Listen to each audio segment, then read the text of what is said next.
ડીસા મહેશ્વરી સમાજે 16 દિવસીય ગણગોર તહેવારની ધામધૂમથી ઉજવણી કરવામાં આવી। ડીસામાં ગણગોર એટલે મહેશ્વરી સમાજનો સૌથી મોટો પર્વ। ભારતમાં વસતા મહેશ્વરી સમાજ દ્વારા આ 16 દિવસીય તહેવારની ધામધૂમથી ઉજવણી કરવામાં આવે છે અને હવે ગુજરાતમાં પણ મહેશ્વરી સમાજની મહિલાઓ દ્વારા ગણગોરની ઉજવણી પ્રચલિત બની છે। મહેશ્વરી સમાજનો સૌથી મોટો તહેવાર એટલે ગણગોરનો તહેવાર। ધૂળેટીની શરૂઆત થતાં આ ઉત્સવની ઉજવણી 16 દિવસ સુધી કરવામાં આવે છે। એટલે કે ચૈત્ર સુદ ત્રીજના ઈશ્વર અને ગૌરના લગ્ન સુધી આ તહેવારની ઉજવણી કરવામાં આવે છે। ખાસ કરી મહેશ્વરી સમાજની મહિલાઓ પોતાના દાંપત્ય જીવનની સુખ, શાંતિ અને સમૃદ્ધિ માટે આ તહેવારની ઉજવણી કરતી હોય છે, જેમાં ભગવાન શંકર અને પાર્વતી માતાની સાથે સાથે ઈશ્વર અને ગૌર લગ્ન યોજવામાં આવે છે અને મહેશ્વરી સમાજની મહિલાઓ આ તહેવારની ઉજવણીના ભાગરૂપે તમામ લગ્નની વિધિઓની ઉજવણી કરતી હોય છે। ડીસામાં પણ મહેશ્વરી સમાજની મહિલાઓ એકત્રિત થઈ ગણગોરની ઉજવણી કરી રહી છે, જેના ભાગરૂપે આ મહિલાઓ ઉપવાસ રાખી શણગાર સજી ભગવાનના લગ્નમાં સામેલ થઈ તેની ઉજવણી કરી રહી છે, જેમાં મહિલાઓ ભગવાનની પૂજા કરવા ઉપરાંત આરતી ઉતારી ગરબા પણ રમતી હોય છે। મહેશ્વરી સમાજ માટે ગણગોરનો તહેવાર કેટલો મહત્વનો છે તે અંગે મહેશ્વરી સમાજની મહિલાઓએ પ્રકાશ પાડ્યો છે। રાજસ્થાન, હરિયાણા સહિત ઉત્તર પ્રદેશમાં મહેશ્વરી સમાજ ખૂબ જ વિશાળ સંખ્યામાં વસે છે, જેના લીધે ત્યાં ગણગોર તહેવારની ખૂબ જ મોટા પ્રમાણમાં ઉજવણી કરવામાં આવે છે। પરંતુ ધીરે ધીરે હવે ગુજરાતમાં પણ મહેશ્વરી સમાજ દ્વારા ગણગોરની ઉજવણીનું પ્રમાણ વધી રહ્યું છે।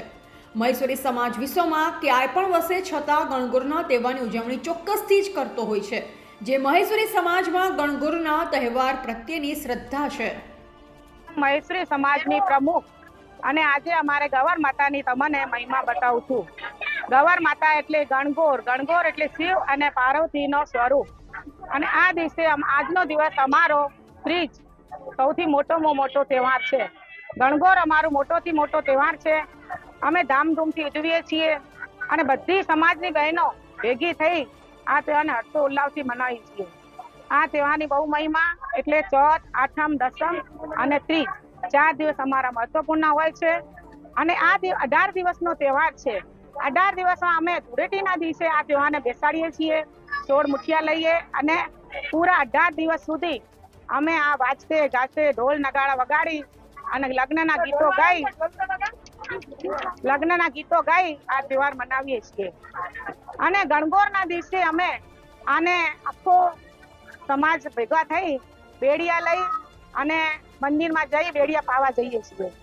બેડિયા પાઈ અને પછી એક વર પક્ષ બને અને એક વધુ પક્ષ બને, પછી અમે એમના લગ્ન કરાવડાવીએ। લગ્ન કરી અને બીજા દિવસે અમે એને માતાજીના મંદિરમાં મૂકી આવીએ છીએ। અને આ દિવસમાં અમારા બધા સમાજના ભેગા થઈ લોકો પ્રેમથી, હર્ષો ઉલ્લાસથી આ મોટો તહેવાર અમારો મનાવીએ છીએ। ગણગોર એટલે અમારા મહેશ્વરી સમાજનો મોટાથી મોટો ઉત્સવ છે અને પ્રેમથી બધા બોલો ગવર માતાજી જય।